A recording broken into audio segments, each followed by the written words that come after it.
안녕하십니까. 오늘은 대명절 설날이 옵니다.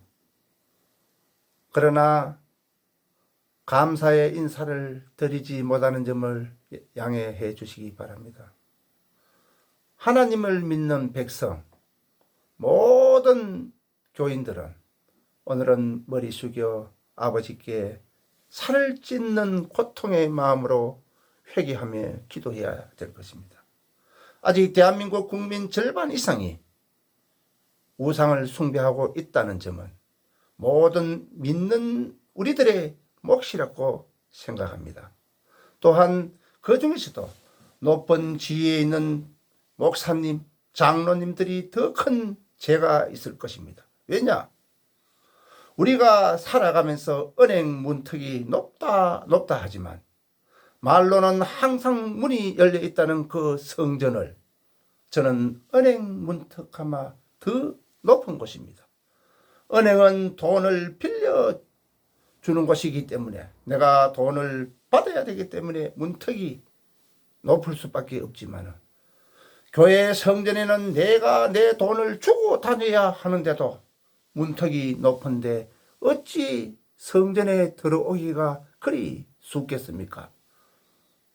눈치 주지 않는다 하고 높은 사람들에게 머리를 숙이지 않는다 하고 낮은 사람들을 멸시하지 않는다 하고 성전에 막상 들어가 보면은 벌써 권력에 눈이 어두워서 높은 지위에 있는 사람들에게 머리를 숙이고 낮은 사람을 멸시하고 있는 것은 사회생활보다도 더 눈이 짙게 보이는 것 저희들이 어찌 하겠습니까?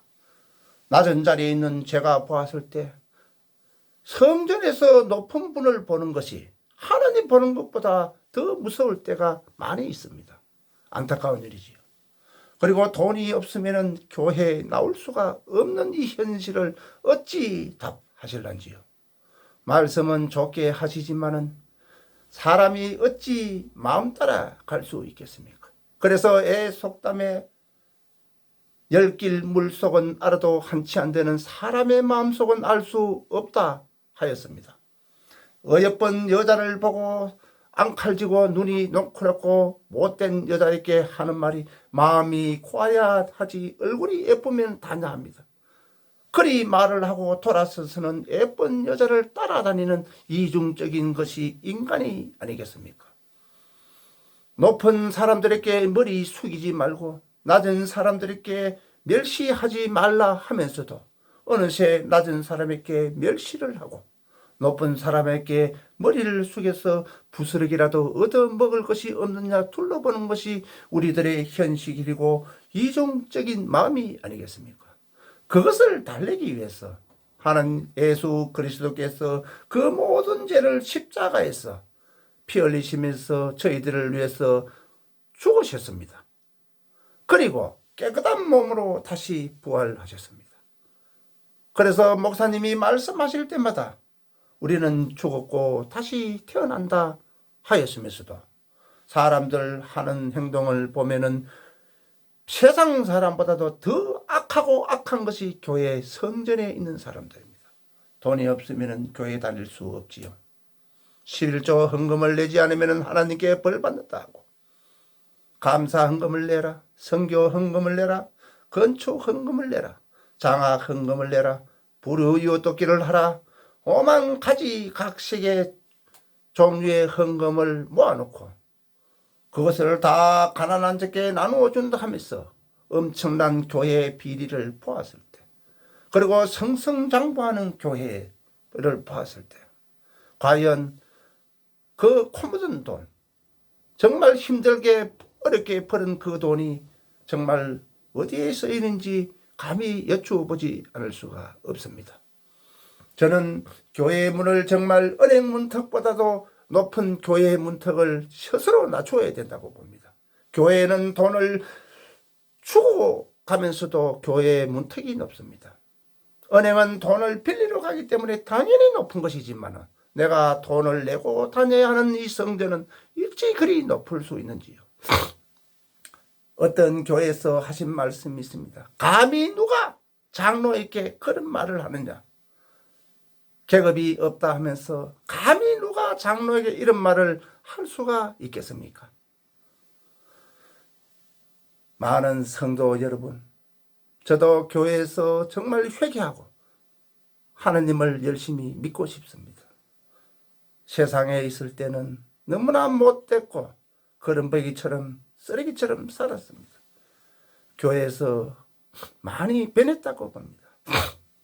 그러나 아직까지 변한 것을 보았을 때 어느 한순간에 불쑥불쑥 나에게 나타나는 과거의 형태를 보았을 때 그 형태가 교회가 깨끗하다면 내 스스로가 잠재하기가 더 쉬운데 사회보다도 더 악한 것을 보았을 때 과거의 숨은 잠재력이 드러나고 있지 않습니까? 정말 저는 교회에 헌금에 대해서 말씀을 드리지 않을 수가 없습니다. 만약에 내가 부모인데 내 자식이 돈이 없어서 남의 집에서 돈을 빌려서 가져왔을 때 부모가 알았을 때 그 돈을 기쁜 마음으로 받을 수가 있겠습니까?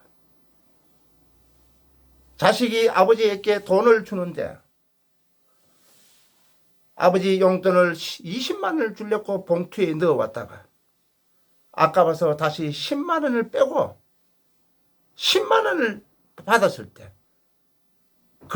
그것을 내가 알았을 때 그 자식의 가난하고 힘들게 살아가는 그 마음을 보았을 때 감히 그 돈을 내가 쓸 수 있을까요? 저는 11조 헌금을 목사님이 성전에서 설교하면서 11조는 반드시 해야 된다. 하나님의 것을 도둑질한 것이다.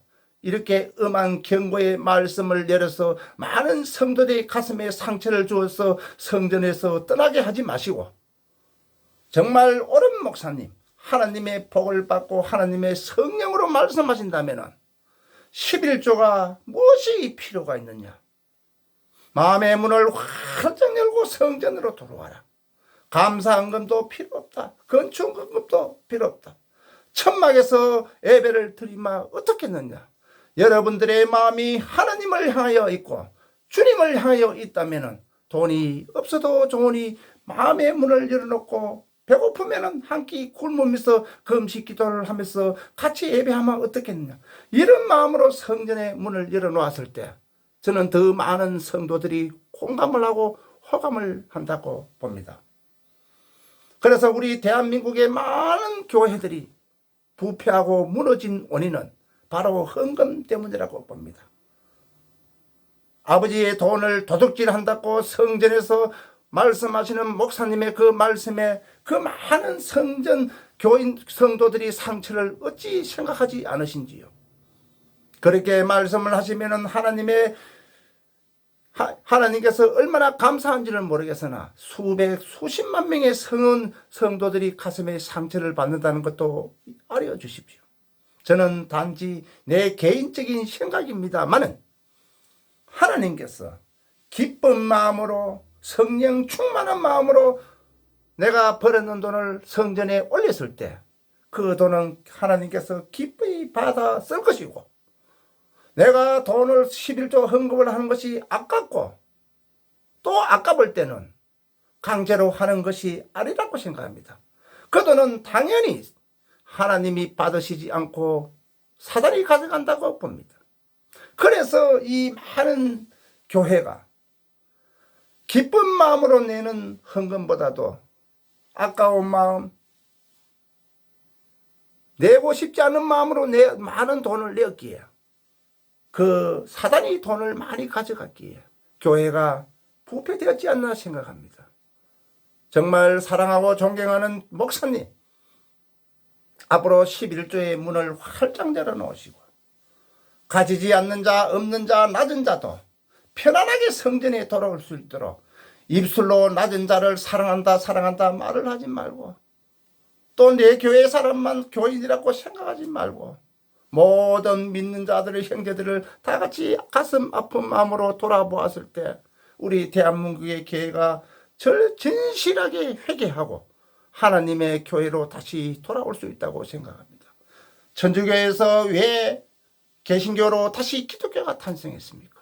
천주교가 천국을 팔아먹는 신부님들 때문에 다시 개혁이 돼서 개신교, 기독교가 탄생했는 것으로 알고 있습니다. 우리가 보면서 과거를 둘러보면 또다시 기독교가 개혁을 해야 될 단계가 오지 않았나 이런 생각을 들 때 정말 가슴이 아프지 않을 수 없습니다. 누구나 가진 자나 가지지 않는 자나 없는 자나 낮은 자나 똑같이 성전으로 돌아왔어 하나님께 예배할 수 있는 그런 성전의 되게 도와주십시오. 그리고 11조 헌금 때문에 돈이 없어서 또 내 죄 때문에 예수님은 살아계시는데 입술로만 그래 말씀하시면서 밖으로 토나다니고 계시는 분들, 남의 눈치 보지 말고 남이 내 천국을 보내주는 것이 아닙니다. 남이 내 인생을 살아주는 것이 아닙니다.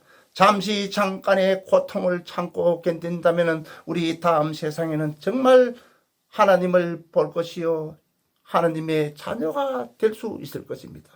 다 같이 이 아픈 마음을 움켜쥐고 내가 가진 것이 없어도, 감사헌금 낼 돈이 없어도, 11조 낼 돈이 없어도, 장로님이 눈치를 줘도, 같은 교인들 동료들이 눈치를 줘도 우리는 다 같이 교회 안에서 성전에서 생을 마치기를 간절히 부탁드립니다. 죽어도 교회에서 죽어야 됩니다. 죽어도 하나님의 말씀 아래에서 죽어야 됩니다. 그리해야만이 내 영혼이 맑고 깨끗해질 것입니다. 감사합니다.